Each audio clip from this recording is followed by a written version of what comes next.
This is the Apple classroom of tomorrow here at the Stevens Creek Elementary School in Cupertino, California. In this second grade class, there are 24 Apple computers. The Macs are on a network. They've got scanners, laser printers, and multimedia workstations. Now, every school can't be lucky enough to be an experimental lab in the backyard of Apple Computer, but virtually every school these days is using computers to teach its children. Today, we take a look at software in the schools on this edition of the Computer Chronicles.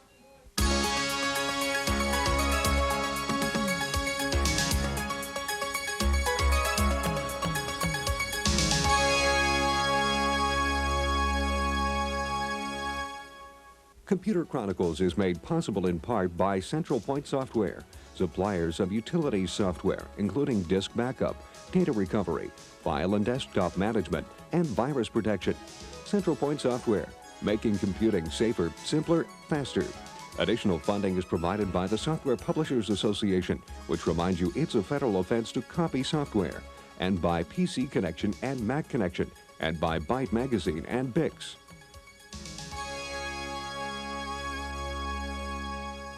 Welcome to the Computer Chronicles. I'm Stewart Cheifet, and with me this week is Jan Lewis. Jan, it used to be that when a kid was home in the evening, he had a choice between doing his homework, boring, or playing some video arcade game on his Nintendo. But fortunately, these two environments are merging now. This is an example. It's called Outnumbered, a new generation educational game from the Learning Company. And the scenario is we're in a TV station, of course, and these bad guys are trying to take over the TV station. And it's really an adventure arcade game. You see that bad guy's chasing me. I'm trying to run into the newsroom before he gets me, and I can go down there, sit down at that little TV monitor, and all of a sudden I've got a problem to solve here. Let's see if we can solve. Let's see if we're as smart as a 7-year-old. 7 minutes were taken away from the taped interviews on Tuesday. I'd say the answer is 13. What do you think? We did it. Okay. Did it. Okay. This is fun, Jan, but to some degree the jury is still out really on the role of computers in education and whether they really do contribute to serious learning. What do you think? Well, the jury may still be out, but the statistics are in. And there's a lot of statistics right now that are showing that in all aspects of education, that computers are helping dramatically in terms of comprehension of information, in terms of the ability to develop analytical thinking, basic skills like math functions, et cetera, in just about all the ways of measuring these things. All the kinds of things that you want out of education are in fact increased when you do use computers. So I think that you know, what we're going to see is, of course, more of the merging between entertainment, which is what people really, not just kids, but everybody likes to learn that way, and yet there's lots of content. And we're going to see the results of it in having people just be simply better educated when they get through with that. Let's hope so. Let's hope so. Jan, today we'll take a look at the newest hardware and software being used to educate our kids, from simple off-the-shelf games that teach math and reading skills to high-powered multimedia and network systems that have become major components of the in-school curriculum. Now, sometimes it takes disaster to bring progress, and that was certainly the case in Watsonville, California, where the 1989 earthquake caused major damage. But one result was a new elementary school with a brand new approach to using computers. Here's our report. Starlight Elementary School in Watsonville was the first public building erected in the area after the earthquake. Watsonville is an agricultural area, and the school district thought this was the chance to bring the benefits of technology to its rural population. The school was 80% Hispanic, and they wanted to broaden its ethnic base. We chose technology to be the focus here at Starlight as our magnet draw because it's a way of teaching for tomorrow. We call our school Technology with a Heart, and I believe that we want to meet the needs of students. We want to give teachers the best tools that they can have and that are made available now. Thanks to a $100,000 grant from IBM, Starlight Elementary installed an extensive network of 65 computers.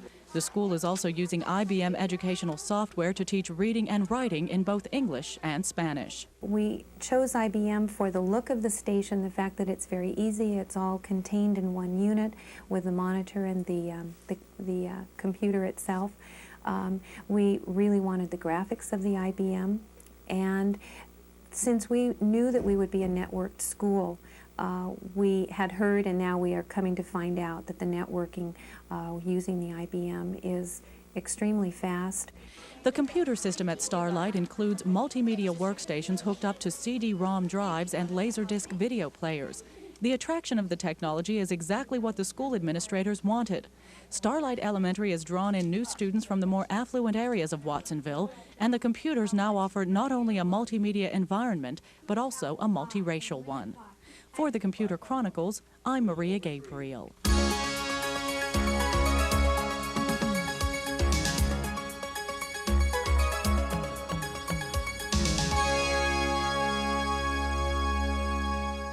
The Macintosh is quickly replacing the good old Apple II as a primary platform for educational software. And here to show us what's new on the Mac are Tracy Tandy of Broderbund and Sally Moore of Great Wave Software. Jan? You know, Sally, Stewart just had an interesting observation about the Macintosh. Great Wave has really put a lot of investment into the Macintosh all along, even when the Apple II is primary. Are you seeing it pay off now? Well, I'm the education coordinator at Great Wave, and every day people are calling in and asking for LC information and classics, and it feels like I'm doing a lot of representing of Apple indirectly as well. I'm pretty sure that the Apple IIe will be still supported. In fact, the LC is going to have a card that will use the software for that. However, I suspect that this is the direction that a lot of schools and parents, I know the reg cards we're getting right now, coming back with our software indicating that. Using Macs, yeah. Yeah, all right. Now, Tracy, of course, one of the reasons we're doing stuff on the Mac, because I think a program like yours, KidPix, really takes advantage of the kinds of things you can do on a Mac LC, for example. Run us through KidPix, and I want to see as much of it as we can here. All right, let me show you. KidPix is a paint program designed especially for kids. It uses not only visuals, but sound. As you can hear, each tool has a characteristic sound. And this is our rectangle, this is our oval. Even our undo is fun and has its own sound. And there are standard erasers as well, but there are some real fun effects you can have clearing your screen. This one's Firecracker. Okay, that'll be popular, no doubt. That'll be very popular. And parents and teachers can turn that sound off, too. This is our Wacky Brush. It has a series of effects. This is called Shapes. This is our Fractal Tree Brush. These are randomly generated fractal designs. Each one is a surprise. The Caterpillar uses both sound and symmetry, as you can hear. And splatter paint is pretty much self-descriptive. This is one of Nancy Buck's favorite tools. The Electric Mixer is a unique tool, especially for KidPix. With it, kids can get in here and they can transform their art instantaneously. Let's try here. This is the checkerboard tool. This time I think we're going to clear our screen using Ding Dong. I think you'll know why.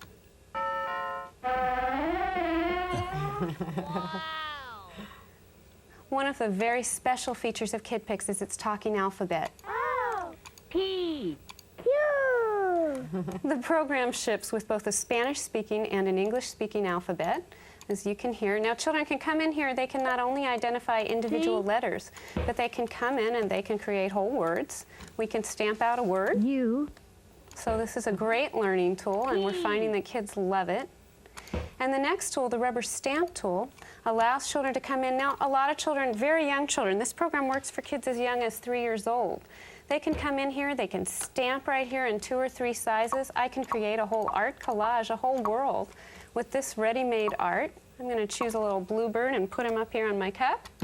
I can give him a melody, just multiple stamp here.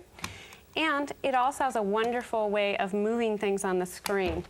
Now, if I want to move that, I'm going to go choose my moving van. I'm going to move my apple. Let me gear it up here.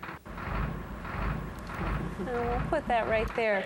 Each tool also has a special mystery effect. This is to intrigue children and keep them interested. This is the paint can. That's cute. KidPix also takes sound to another level. This is our ability to record sound. If you're working on a LC or the 2SI, or if you have Mac Recorder loaded on your system, you can come on in here. I can record a sound. This is my KidPix Bluebird.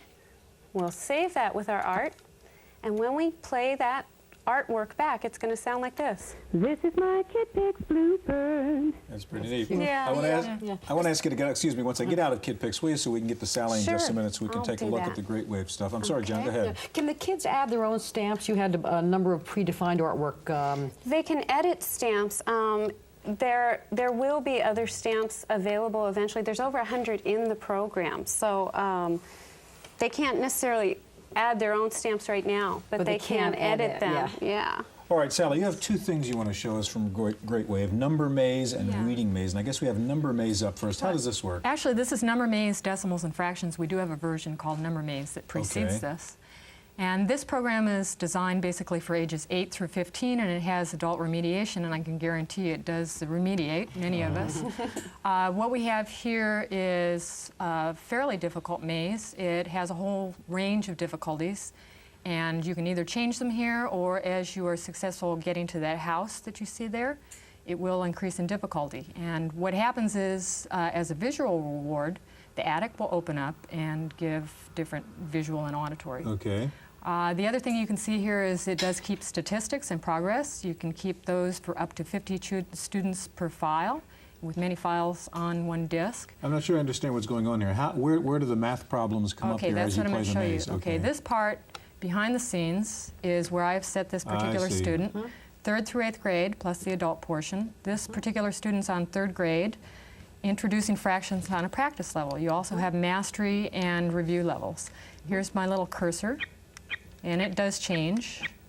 What I'm doing is going to a gate now on the way to that house. It opens me to a math problem. And as you'll hear, it does speak. It takes the capabilities of the new Macs.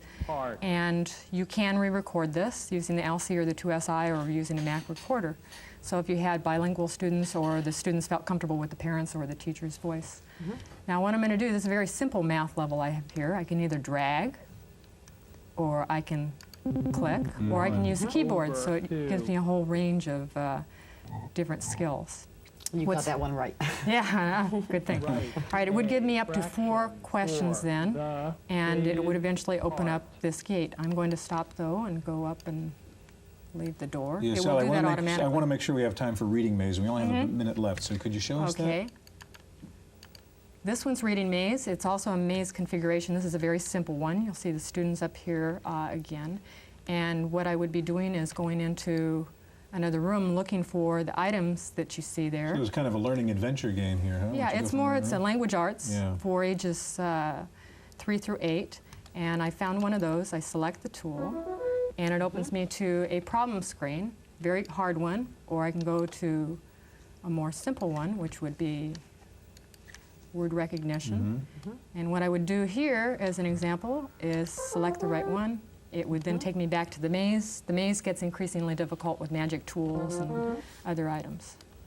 And there are parts in there actually where the child could be given a task and have to read the words, as I understand it, to do that task and then physically perform the task. It's both a maze portion and an actual, as you can see, the maze got more difficult here because I was successful in the last one. Yeah. Real quickly, just a few seconds left. Let me ask you, Tracy, you described KidPix as a paint program, but it's a little bit more than that, really. I mean, how do you see that? Is it a game? Is it an education tool? Is it creativity training? What is it? We see it as all through. I figured you'd say that. Yeah, we really do, because it integrates sound and all the visuals, and there's a lot of feedback in there with the talking alphabet. It teaches children as well. They can make equations, they can make words. Well, all 3 of these are great. Thank you very much. All right, one of the raps against computers in education is that the poorer schools sometimes can't afford the technology, but in many cases, it is in fact computers that are helping low-income schools to break away from the past and bring top-quality education to disadvantaged students. One good example is the Ravenswood Middle School in East Palo Alto, California.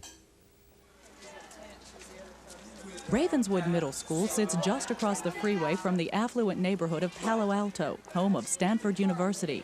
But here on the other side of the tracks in East Palo Alto, most of the students come from disadvantaged homes. But thanks to a $100,000 grant from Apple Computer, Ravenswood now has an extensive network of Macintosh computers. One of the main applications at this middle school is MediaWorks, a multimedia tool that lets students use audio, video, graphics, and text to create school reports. You can take all of the aspects of media and put them all together, and while you're doing that, you're using math, science, and social studies, and English. When you're writing with the text, you're doing your English skills, your language skills. And when you're trying to research, you're doing social studies work. The students at Ravenswood have used MediaWorks to create reports on a broad range of subjects, from the environment to earthquakes. Quake Update 89, how lives are changed and are currently affected.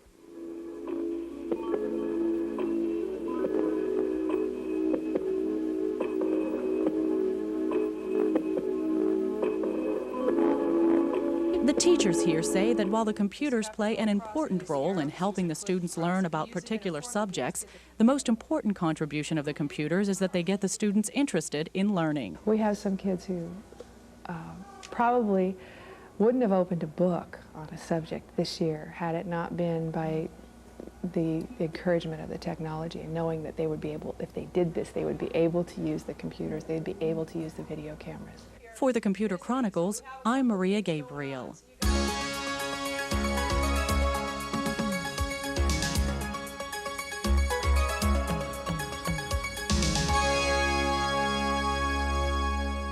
Getting kids interested in math, reading, or history is not always easy, but with computer software, you sometimes can't tear the kids away from the keyboard. Here to show us why are Julie Gibbs of Davidson & Associates and Marcia Lifter, who's going to show us something from Scholastic Incorporated. Jan?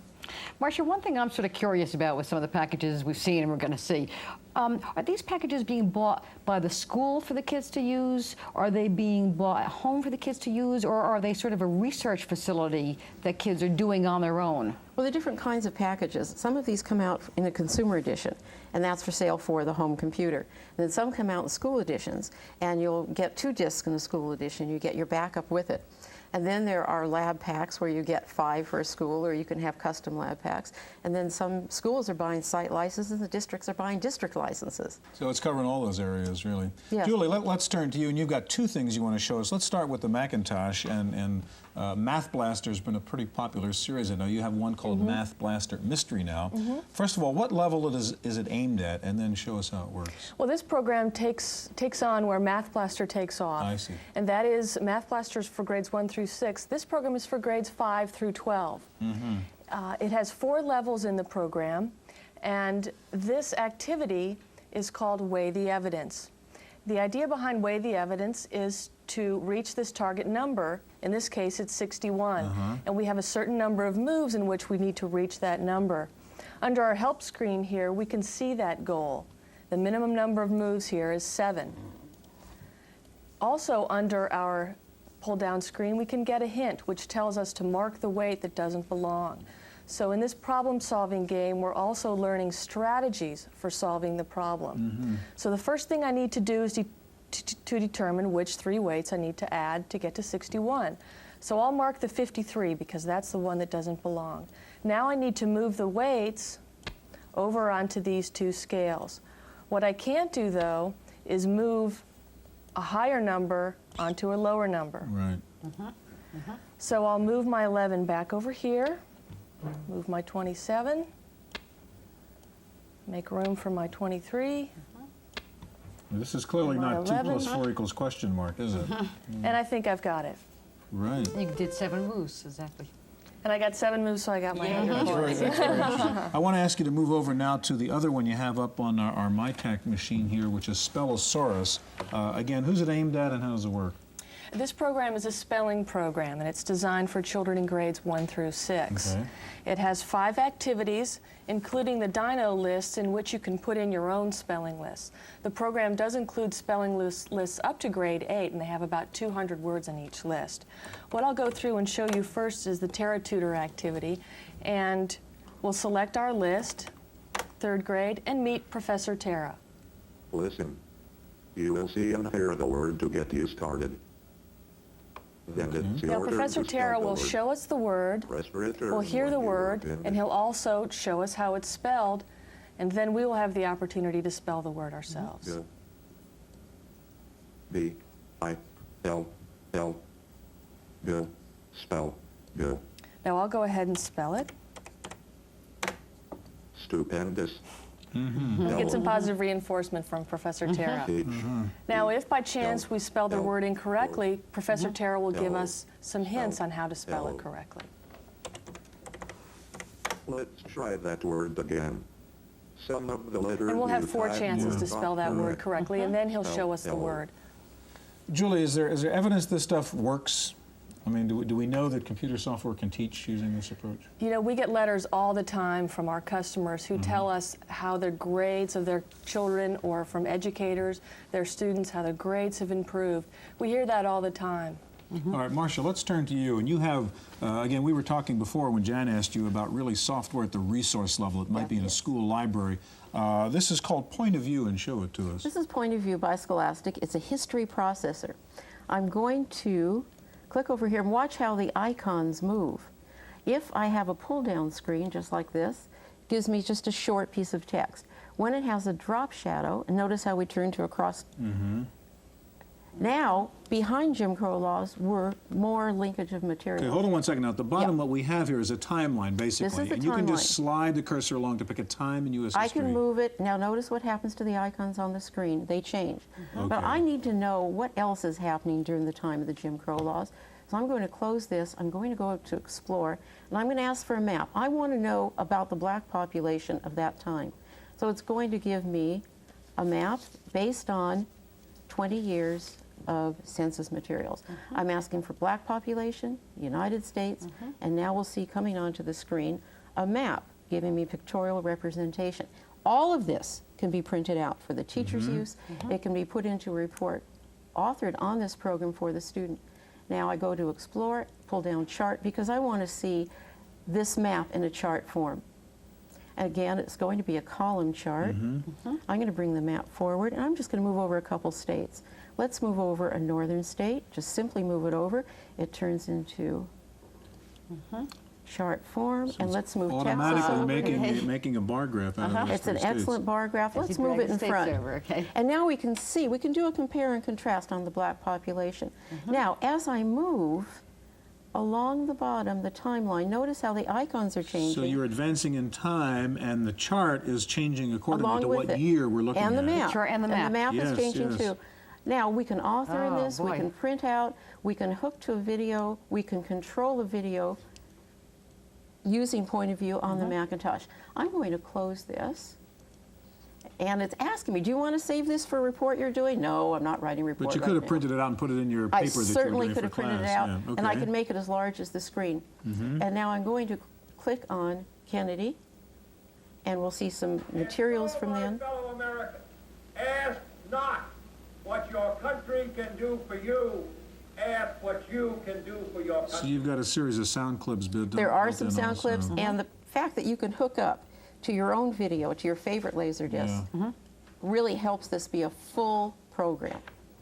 So this has been a very short overview of Point of View. And how would you suggest schools use something like Point of View? I see it as a research tool for the student and the teacher. I see the teacher going in and pulling perhaps Emancipation Proclamation, printing out a copy, passing it out to the students, and everyone then is studying from the same document. Sure. So a resource for the teacher or the student, for that matter. Thank you very much. That's our look at educational software for kids. Stay tuned now for this week's Computer News.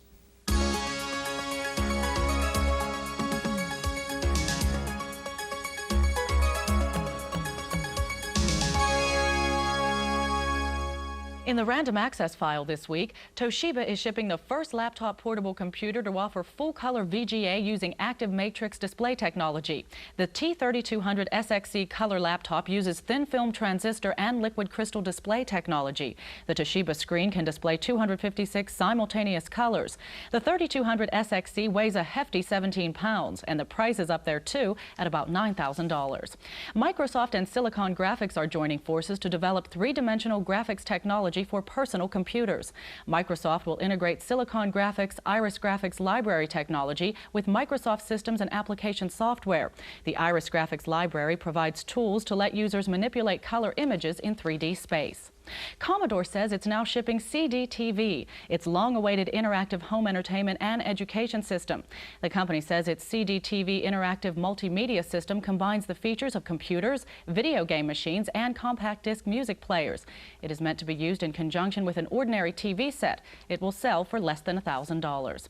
PC Magazine reports that IBM is planning to announce its own toolkit for porting Windows applications to OS 2. The porting toolkit is based on the Micrographics Mirrors program, program. Applications ported with it will only run under OS 2.0. Taking a look at this week's top 10 software titles for the Macintosh, Mac Connection reports that Macintax 1990 is in the #1 position with After Dark in second. Third is Mac Utilities, followed by SAM and Adobe Type Manager. Rounding out the top 10 are Quicken 1.5, Suitcase 2, Disk Doubler, KidPix, and Managing Your Money. Time now for this week's software review with Paul Schindler. If you ever wondered what happened to the dinosaurs or where they came from, you might find some entertainment in Darwin's Dilemma. Now, strictly speaking, this is more a game of strategy than it is a game about evolution, but it turns out the creatures you are building do, in fact, come at you in the order in which they appear on the evolutionary scale. But in reality, the first cockroach was not made up of 4 amoebas, as it is in this game. In order to assemble a higher animal, you take your marker, a small bust of Darwin, and place it next to the animal you would like to move. If there is a clear, straight path to another animal of the same type, it moves, and you may have half or 3/4 of the mergers necessary to create the next higher animal. You lose points for moving animals, then gain them when you create a successful merger. The object of the game is to move up the evolutionary scale with as few moves as possible. It takes 24 levels to reach man. Darwin's Dilemma is $50 from Inline Design in Sharon, Connecticut. For the Computer Chronicles, I'm Paul Schindler. Aldus is shipping PageMaker 4.01 for the Macintosh in order to correct a number of bugs found in version 4.0. The upgraded version of PageMaker is being mailed free to all registered users. Apple has begun shipping the Apple II card for the new Macintosh LC. The add-in board will allow the Mac LC to run most existing Apple II programs. The card sells for $199. Radius has introduced a new full-page monochrome display for the Mac Classic and the Mac LC. The Radius FPD is a 15-inch monochrome monitor with a resolution of 640 by 870 pixels. It sells for $900. ULEAD Systems has introduced a product that finally offers photo enhancement capabilities to Windows users. Photo Styler allows PC users to scan, retouch, compose, and print images with professional quality. It ships in May for under $800. Finally, if you're tired about reading about multimedia, you can now watch and hear multimedia. There's a new CD magazine coming out called Verbum Interactive 1.0. The first issue is due out this month. The 2-disc magazine will include actual demonstrations of animation and interactive multimedia works. Verbum Interactive runs on a Mac II equipped with a CD-ROM drive. That's it for this week's Computer Chronicles. I'm Maria Gabriel. Computer Chronicles has been made possible in part by Central Point Software, makers of Central Point Antivirus, a comprehensive program for the detection, removal, and prevention of more than 500 computer viruses. Additional funding has been provided by the Software Publishers Association, which reminds you it's a federal offense to copy software, and by PC Connection and Mac Connection, and by Byte Magazine and Bix, the Byte Information Exchange.